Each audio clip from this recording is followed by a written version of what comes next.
1, 2, 3, 4, 5, 6, 7, 8, 9, 10, 11.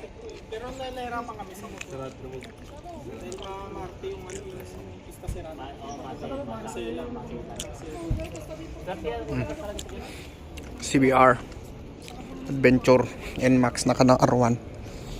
NMAX ginamit. Ninja 1000 CBR.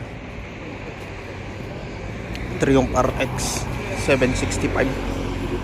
Saan ang 765 nga? Wala. Triumph din 765. Triumph RS, Triumph RX 765, 765.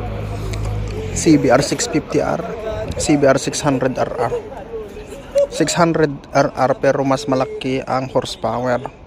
650cc mas mataas ang cc pero mas maliit ang horsepower. R9 3 cylinder, kamakina ng Tracer 900 at saka MT-09.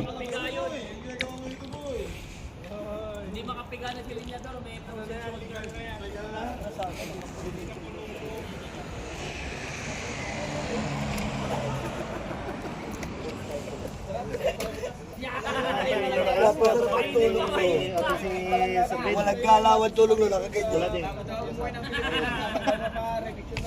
Alam ba gwapo kini? Sa dalawang trayo. Totobi? Totobi. Dragonfly? Sabi ka na mga talang jarwa mo, pasikat-sikat mo. Sabi ka na, anong dapat mo tayo nagkabikos? Ganun din yun eh. Tapos na yan, di ba? Ah, tukiko pala to. Tukiko. Ay, kasaro itong bigat? Ha? Ito yung tibakos ko? Hindi Brembo, tukiko. Brembo CBR. Ito, Street Triumph. Brembo Olins. Shock absorber Olins. Olins din to.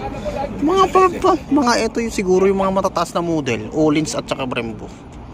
Kasi tignan mo, isang iba-ibang mark brand. Pero Olins at saka Brembo. Brembo. Olins din to. Ah. Wala yung Olins siya. Oh, Triumph.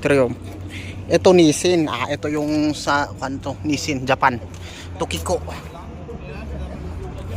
Ito Brembo din oh. Yamaha. Brembo din pero ang shock absorber kay YB. Olins at saka Brembo. Siguro yan yung mga nilalagay sa mga malalakas na motor. Yan yung magaganda siguro.